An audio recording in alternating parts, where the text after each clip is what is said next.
Amin. Assalamu alaikum wa rahmatullah. Tamam. Any questions anyone has? Bismillahirrahmanirrahim. To what extent can shaitan and ego influence one's actions, and how does one keep this constant fight till death? Bismillah ar-Rahman ar-Rahim. To what extent can shaitan and the ego influence what? Okay. How does one keep this what?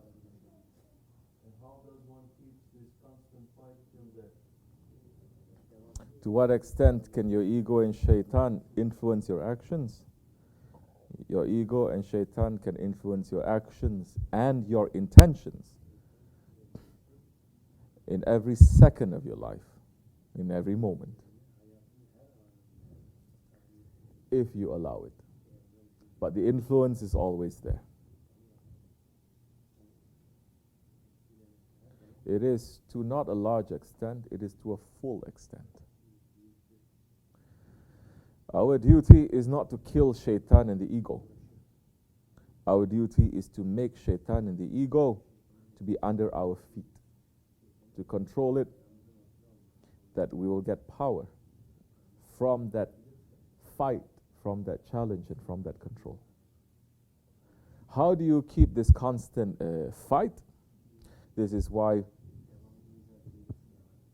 we are with the awliya Allah. This is why we're in tariqat. Understand? In Sufi orders. This being with our Shaykh, just as the Sahabi Kiram were with their Shaykh, the Holy Prophet ﷺ, and the Prophet showed, and they brought those teachings all the way now back to us to teach us how to keep this constant fight. So the ego and shaitan, this dunya and our nafs, they are like sicknesses that you have. These sicknesses, like say, they are cancer cells.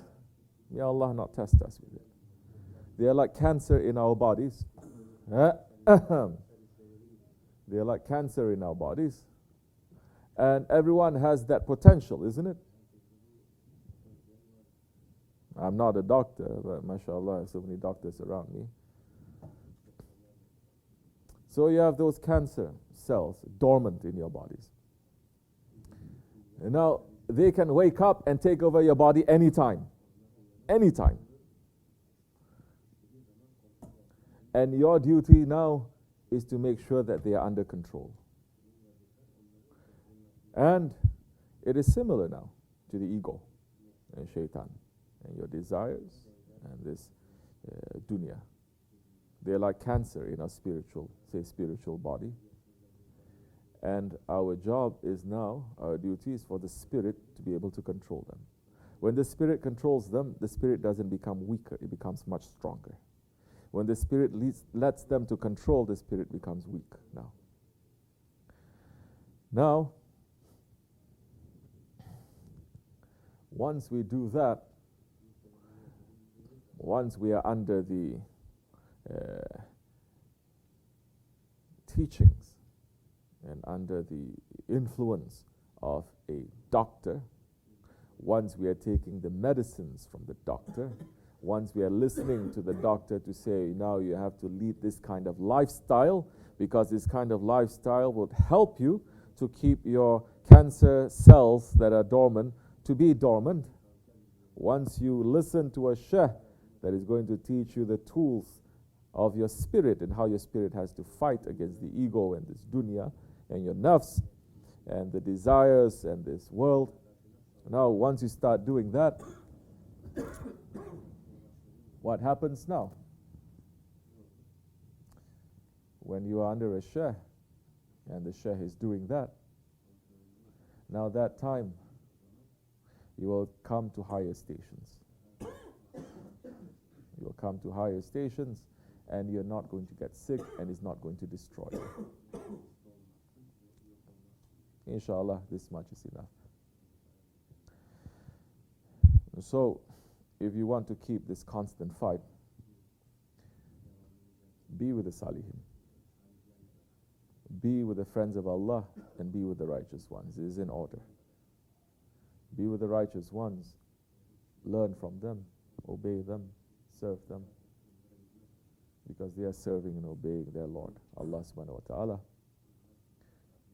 We may know ourselves then when we are with them, and we will know our Lord.